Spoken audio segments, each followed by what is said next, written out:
Hello sa inyo lahat, mga kakusina. Tara po, luto po tayo ng fish curry. Ayan, pero bago magluto, syempre ay bibili nga muna tayo ng ating fish da. Ayan, pinatanggal ko na yung kanyang hasang at bituka. Pina-slice ko na rin mga kakusina para pag-akyat ko ay huhugasan ko na lang. At ito ang kanyang mga ingredients mga kakusina.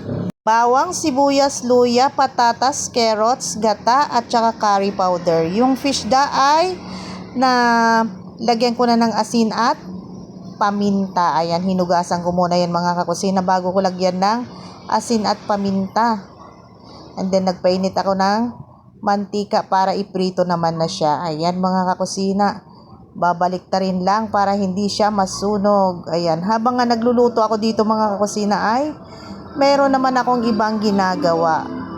Alam nyo na, ang mga nanay or asawa ay maraming gawain sa bahay. Ayan.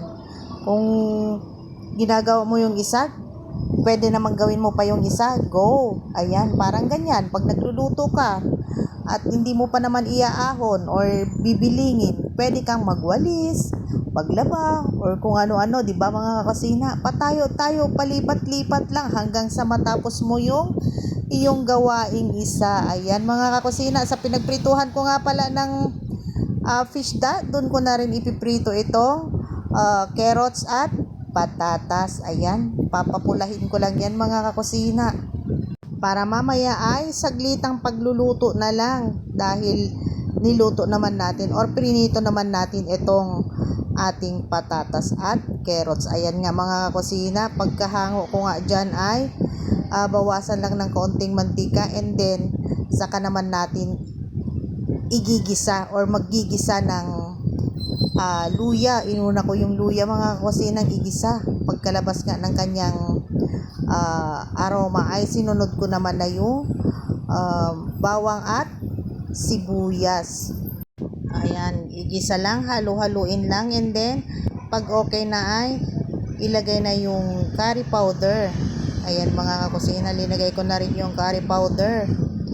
Sunod naman sa curry powder ay tutunawin ko lang yan sa may mantika and then saka ko dito ibubuhos yung prinito ko ng patatas, carrots at saka yung isda.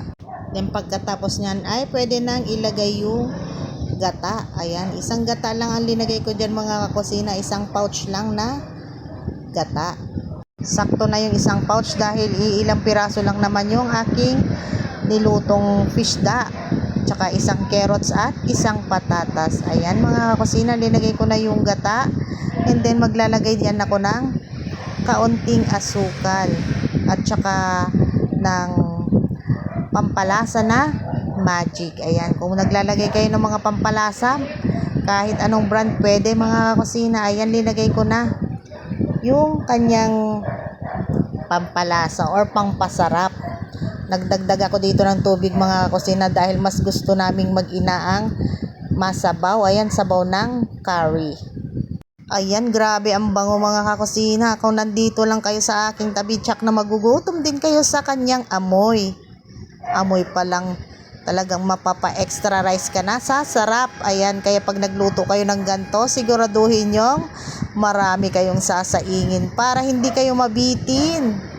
Ayan mga kakusina, ready na ang ating fish curry. Hindi lang chicken ang pwedeng i-curry, pati fish, masarap. Ayan, magiging favorite na daw ni Jonakis itong fish curry. Ayan, maraming salamat sa inyo lahat mga kakusina sa patuloy niyong pagmamahal at pagsuporta sa akin. God bless as always. Mag-iingat po kayong palagi. Bye! I love you all.